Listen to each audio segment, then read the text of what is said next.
No, back up.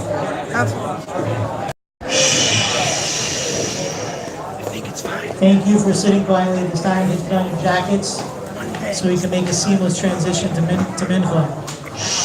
One day. Let's see if it happens.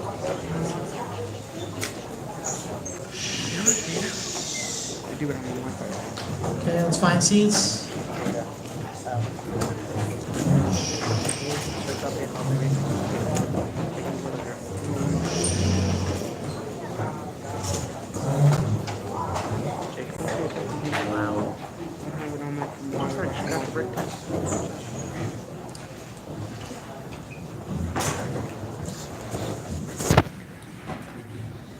No one should be exiting now. Okay, it's now 1:33. We're supposed to start at 1:30. We lost 3 minutes with Rabbi Bienenfeld. Let's really try when we have a Geshmuz, L'chavod, the speaker, to be on time. And to be in our place quietly when they walk in. And a reminder, everyone should stand up when any guest.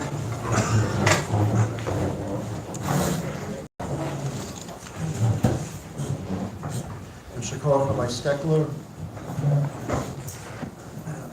Bershus, Ayim, all the Rabbanim, plus the B'nai HaYeshiva. I had that similar, very, very similar experience this past Rosh Hashanah. I was listening to a Rav, and he went on speaking and speaking. I did not understand one word he was saying. I was totally confused. I didn't know what he was talking about, and it was very, very sad because I was the Rav. And I could get a little tricky.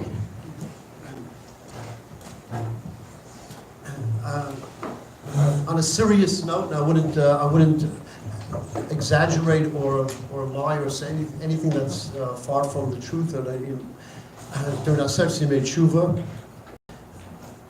I'm happy to be here. I'm privileged to be here. I'm honored to be here, and I came here really for myself so I could see everything that's happening in the yeshiva, and I will be the recipient of all the chizuk of today. I don't know if you're going to be, but I am definitely going to be. I walked in and I see boys learning, engaged in every aspect of Torah. This was chizuk for me. This is my Aseret Yemei Tshuva. This is what I needed, and therefore I accepted the invitation to come here one more time, to see all of your faces, to see what you are accomplishing and what you're doing, and that helps me so much. So I want, without sounding overly obsequious, I want to just say with all sincerity, I want to thank the Rabbeim, and I want to thank you, the B'nai Torah, for everything that you're doing and everything that I was able to witness in the last few minutes when I was standing in the back and watching all of you. I have with me chaverim and friends here in the faculty that go back with me many, many, many decades. So it is a special added benefit to be here with those rabbeim that I've known for so many decades. I'm not going to mention them by name. I don't want to single anybody out.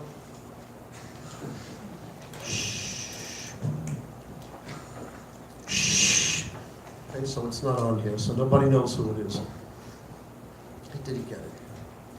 Just a few days ago, we opened the Aron Kodesh. We opened the Aron Kodesh, and one of the highlights of the Rosh Hashanah davening, of the liturgy on Rosh Hashanah, and all the Chazanim looked forward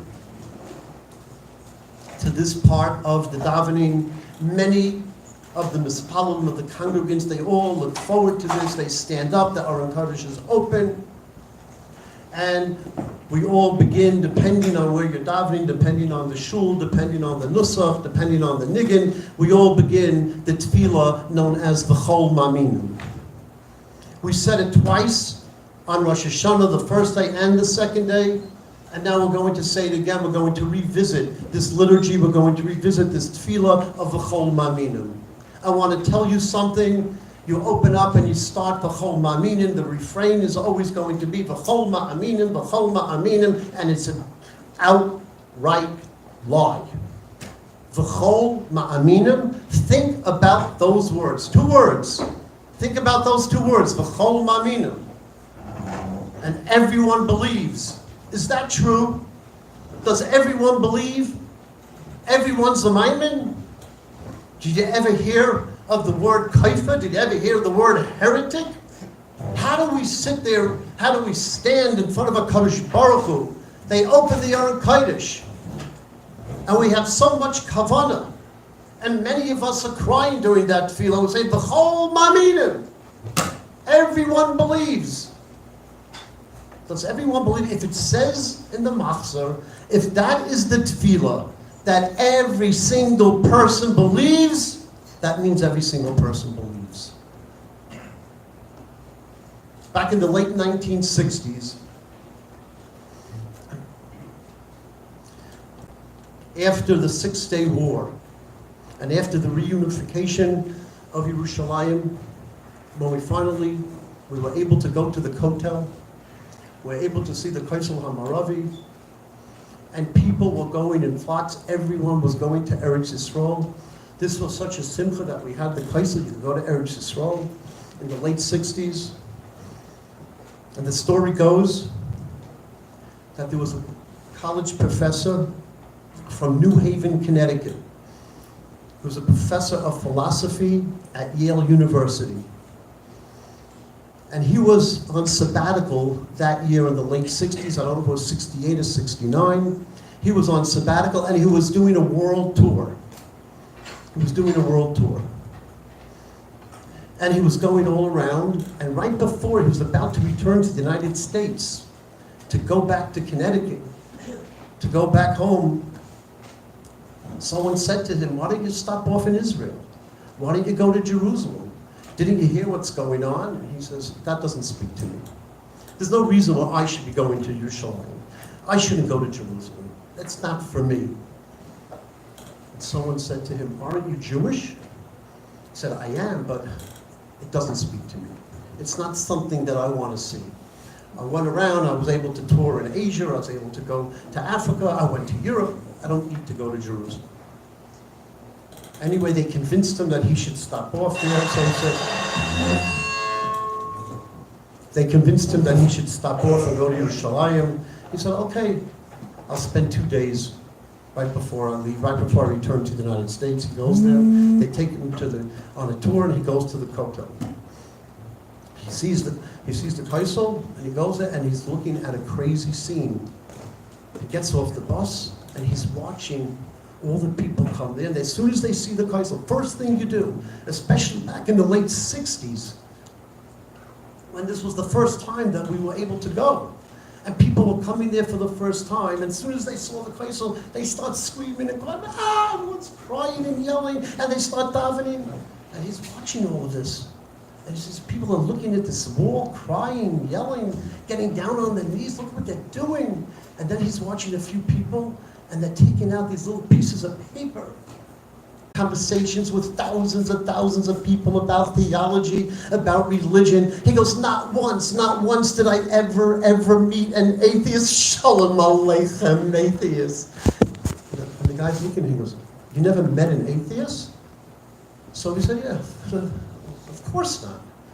So he goes and grabs a Webster's dictionary, and he says to the professor, please find the definition of an atheist. And the professor opens it up, and the professor looks, and the professor says, it says here, an atheist is a person that is sure and certain that there is no God.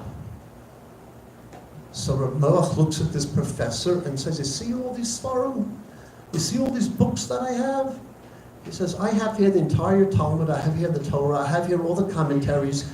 He said, you're telling me, professor, that you read all these books, and you read the entire Talmud, and you read all the commentaries, and you read the Rishonim, and you read the Achronim, you learned everything, and you're still sure that there's no God?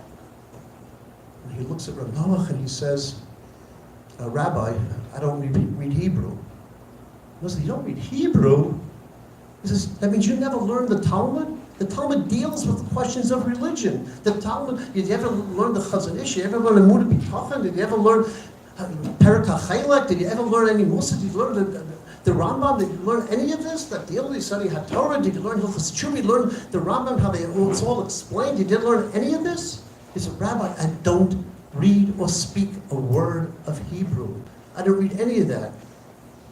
He says, you don't read any of these books on religion, and you're telling me there's no God?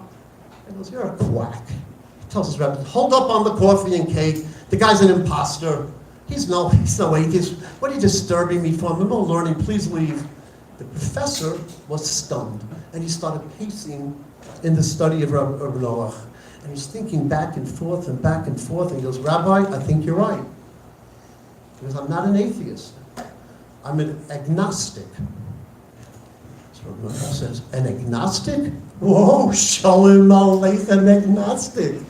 Well, Rebbe said, bring back the coffee and cake. We got an agnostic. I'm 50, goes through the spiel. I'm 52 years old. I went around the world. I went to every college campus. I never met an agnostic. The guy says, you never met an agnostic? So he said, of course not. Turn to agnostic in the Webster's Dictionary. A person who is uncertain if there's a God. Because you're telling me that you were able to read through Shas. You saw the Shulchan Aruch, you saw the Rambam, you saw the Rishon, you saw the different Muslim, Chochmah, Machshava, you learned all that. You learned Amunah B'Tachah, everything that speaks about faith.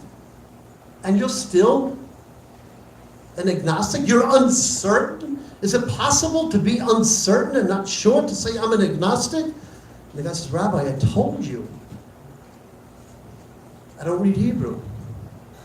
Noach said to him, we have a term for you. You're not an atheist. You're not an agnostic. We have a term in Yiddish. He said that my grandfather used to always say, you know what you are? You are a grubba amoritz. He told him, you're just a very, very ignorant person. He said, if you would stay and learn any of this, you will see how beautiful religious and that you really believe. Another one signed up for Eshet Torah. The story goes that he never returned to Yale University. He learned with Noach, and he became a Talmud Chacham. This is what it means when we say v'chol ma'aminim. Every single person does believe. These are words of truth. If anyone will learn Torah, if anyone would take the time to just see what it's all about, 100%, they would continue learning, and they would be Oved Hashem like anybody else. And that's why Chazal wrote that V'chol Ma'aminim. It doesn't mean a person who never tried. It doesn't mean a person who never looked at it. V'chol Ma'aminim means that if you're really searching, if you're really looking, if you want to know about religion, you want to know about Machshav, you want to know about HaKadosh Baruch Hu, you want to learn what Rosh Hashanah, Yom Kippur says you made Shuvah's all about, you're going to see the beauty in it, you're going to come running, and you'll never leave. And that's what that tefillah means, V'chol Ma'aminim. It's very simple. Nobody really takes the time to think and to go over it. But you have to. You're held responsible. You're held responsible for everything in life. If there are mitzvahs, you must perform those mitzvahs. And I'm going to tell you a joke. A joke that a man on his dying bed, on his deathbed, told me. I went to be Ravaka Chayla. The person was 92 years old. A powerful, powerful joke. I thought it was a joke, but this joke is a life changer. It's a life changer.